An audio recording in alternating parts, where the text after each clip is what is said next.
Donc concrètement, il y a une pression fiscale qui est assez conséquente si on regarde la France dans sa globalité. Oui, une pression fiscale qui est plus importante à Bordeaux qu'ailleurs.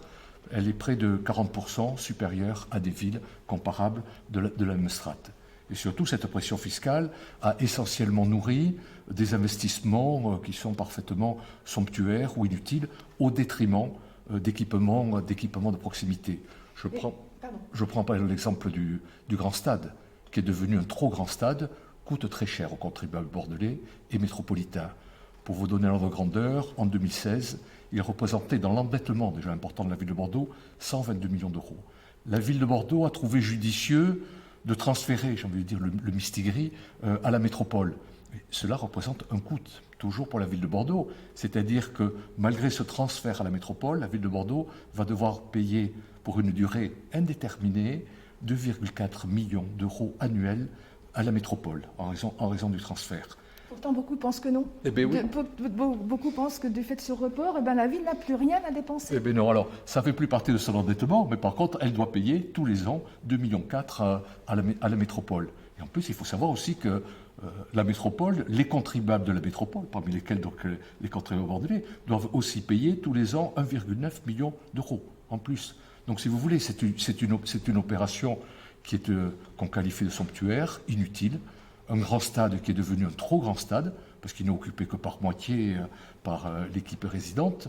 Donc, si vous voulez, c'est le type même de dépenses dont on hérite et dont on serait bien dispensé, d'autant plus que de tels investissements ont été faits au détriment d'équipements, je pense par exemple des gymnases, des musées, qui n'ont pas été entretenus ces dernières années. Donc, nous, on hérite également du besoin d'entretien de ces équipements basiques qui ont été négligés ces dernières années, au profit de gros équipements inutiles. Si on revient sur le stade, ça veut dire quand même vous allez devoir payer ad vitam aeternam. Ah oui, on paie au-delà du contrat. Il y a un contrat sur 30 ans. Le contrat de partenariat public-privé est un contrat sur 30 ans dont il a été récupéré par la métropole. Mais la métropole ne le fait pas gratuitement. Elle nous demande de l'indemniser tous les ans à hauteur de 2,4 millions d'euros sans qu'il soit mis un terme. Le terme, ça pourrait être la vente du stade. Bon, je ne cache pas que moi, je l'ai toujours souhaité. Je l'ai dit.